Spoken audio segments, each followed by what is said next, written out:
Hey guys, I'm Dr. Tom Dawson.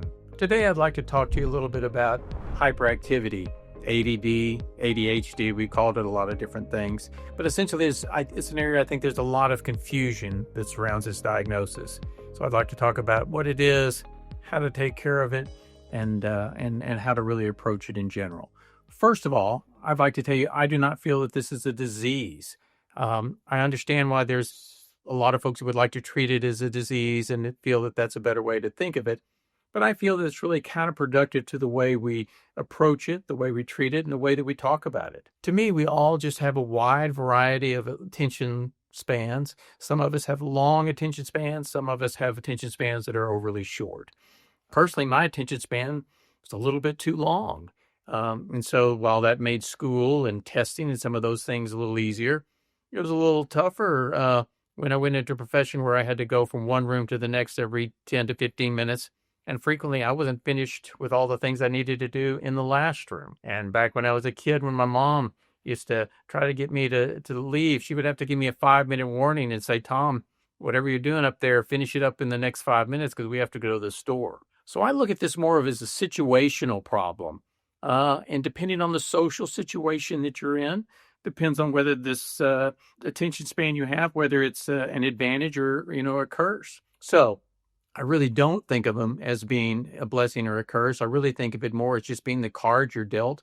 And so we then have to learn to cope with those in whatever social situation we're in. So 200 years ago, it was a little simpler. When we had a child with the shortest attention span, we would apprentice him out with a trapper, and they would go out and trap animals and be having fun all day. We had a child with a really long attention span, and we'd apprentice them out with the accountant, and they were doing numbers all day and having a great time, and it worked out just fine. Around 150 years ago, we decided, you know what? Let's start some public schools, and let's just push all the pegs through the same holes. And while I don't have any blame for this school system in terms of how it works, I don't have a better plan of how we could do it. Not all the pegs were meant to go through the same holes. And so it made it tough, especially, I would say elementary school sort of favored girls with long attention spans. And so that put a lot of boys and some of the girls into a little bit of a fix. Now, I don't think that it's a sexist situation. I think that actually now high schools frequently kind of benefit boys a little bit because it has more emphasis on sports and history and some of the things that they care more about. But elementary school is a particularly tough time for children that have a shorter attention span. I think that even though I don't blame the school situation, I think 50 years from now, we will look back on this and say, this was not the right way to approach this, to have everybody on medications. I think at that time, perhaps we'll have computers that analyze you to see if you're a visual learner or an auditory learner, and will present the material to you in that fashion, and it may just work better. And I think our use of all these medications will seem like too much of a good thing. And this is not to say that these children aren't just as smart as anybody else. If we have all these children and we could put them out one-on-one with Aristotle and they could walk around and he could tutor you all day, everybody'd be fine. It's just that our present school systems don't have the resources, and no place has the resources for there to be an Aristotle one-on-one with every student. So what do we do to help our children? Assuming the schools are doing everything that they can, they're having them sit at the front of the class. They're repeating the instructions. They're getting more one-on-one time from the teacher. They're doing everything that they can. And so what can we do at home? And what are these stimulant things? So at home, the main things that I think you can do is make sure that your child is a good diet of good foods and that they get a good night's sleep. There's almost nothing you can do that's more important than a good night's sleep to help your child with their schoolwork. But then as far as stimulants are concerned, while as a physician in general, I'm a less is more kind of guy. Anyone who's come to me for any period of time knows that if you want your child to get 17 different medicines prescribed every time they get a cold, you're probably going to be better off going to another doctor. And while I feel less is more, I have to tell you, I have a ton of kiddos that have really benefited from being on these stimulants. They've come to me and they said, Doc, my life is just 1,000% better, since I started taking this medication. And while I don't love giving kids medications that change the way you act, I did go into this business to help make children's lives better. And so if they tell me their lives better, I have to pay attention to that. So how do stimulants work? Well, first, how do nerve and messages in our nervous system work? Um, a nerve, the message comes from one nerve, and then it has to jump across a little gap to get to the next nerve. And there's little swimmers that take the message from one nerve to the ending of the next nerve.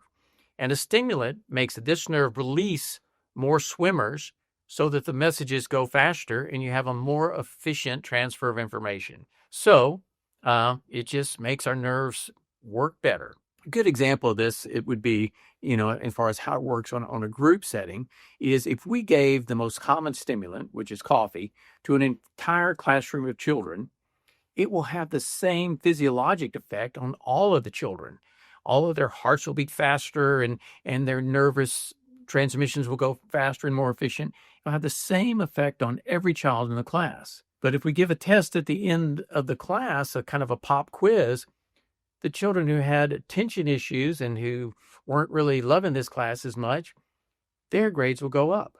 Those children who love this class, it's their favorite teacher and it's their favorite subject, and they're on the front row enjoying it anyway, the post-test at the end, whether they took coffee or not, doesn't go up that much. It's the ones whose minds are wandering, they're thinking about other things and the like. You give them the coffee, all of a sudden they're paying attention better, and their grade goes up at the end of the class. So it doesn't have a different physiologic effect on the children, but it does have an effect on the results of the tests. So it all depends on what you're testing for in terms of, what kind of results you're going to get. So I think it's important that your children understand that this is not an Adderall deficiency. This is not like insulin, in diabetes or hypothyroidism where you don't have enough thyroid hormone. This is not a child that is deficient in anything. And in fact, I think it's important that children understand that they don't have a disease or a problem. Likewise, I think it's important to know that they don't need a special medication, that this is really no different from moms and dads all over the world taking the most commonly used drug, which is caffeine and coffee. And the only reason we're not using caffeine in these children is because the stimulants that we use are better and they have less side effects. So I think it's important that they realize that it's not a disease and that they do not have a deficiency. So which stimulant should you use? The truth of the matter, they all work pretty much the same. I compare it, unfortunately, to beer, wine, and tequila. Any of you who have ever had beer, wine, and tequila, the main ingredient in all of those from a drug standpoint is alcohol. But if anyone's had beer or wine or tequila, they know that each one affects you a little bit differently. Now, can your neighbor come up to you and tell you, oh, I think you should be a tequila person? No. And they also can't come and say, my child took Adderall, your child should take Adderall too, or your child should take Concerta or Vyvanse or whatever their flavor, may be, any more than they could tell you whether you're going to be a beer, wine, or tequila person. So we just try one. We usually start with one that's pretty commonly used. The insurance companies are more likely to cover them. And then if that doesn't work for some reason, we can switch to one of the other varieties. The second question is how much of this do you give them? And while we do have standard doses, anytime you give a psychotropic drug, it needs to be titrated by how much that person needs. I tend to start at the low end. I unfortunately use beer and coffee in this analogy also. Most people know by trial and error what the right amount of coffee for them is. We can say 1 cup is the average dose, but plenty of people get all the effect they need from a half a cup of coffee, and others may need to take 2. And plenty of folks, if they do take a full cup of coffee, that's too much and they'll experience more trouble with the side effects. The same thing goes for beer. And so if we can get all the effects we need with a half a beer, that's better than using 2 or 3. So we'll start with in my case, I would usually start with the low end of the average dose. And if we need to cut it back to half a cup or half of an Adderall in this particular case, that's totally fine. And we'll just figure the right amount for your child. But it is something that we sort of figure out by trial and error, just like you do with coffee and beer. So the other concern a lot of folks will have is what are the side effects? All stimulants are pretty much the same in this regard in that they keep you awake. You drink a cup of coffee at 10 o'clock at night, you're going to have trouble going to sleep. So if we just take our ADHD medicine first thing in the morning, then it should wear off by mid-afternoon so that it's worn off for dinner time. The other thing that happens with stimulants is they depress your appetite. And so this is a little bit of a problem because we all know, and studies have shown, that a good lunch makes you do better in school. So usually if we take the medicine in the morning, it won't have kicked in time to interfere with breakfast, but it is going to suppress your appetite at lunch. And with it, it should be worn off by the time we have supper in the evening. So the lunch, what I do in this case is teach your children to have a polite lunch. A polite lunch is what you'd have if I had lunch and went over to your house and you made me a birthday lunch and I didn't realize you were going to do it. I would go ahead and eat a polite lunch as if I hadn't had a lunch. So you may have to give them things that you normally don't love to give them for lunch, but we want to encourage them to at least eat a decent lunch, despite the fact that their appetite may be a little bit suppressed. A couple other concerns that I'd like to address regarding the stimulants that we use for ADHD. A lot of parents are worried that taking this medicine may make their child more likely to take other drugs. The data actually shows that taking these medications makes your child less likely to take other things like street drugs and things like that. I don't think it's a direct effect from the medication. I think this is a situation where you have children that were perhaps struggling in school and having problems and were perhaps more incentivized to take outside drugs, and that with the increased success they frequently can have with the medications, they're just less likely to take drugs. The other issue is, should they take this medicine all the time or should they just take it when they need it? Since I view this as a situational problem, certain social situations are more difficult for children that have shorter attention spans.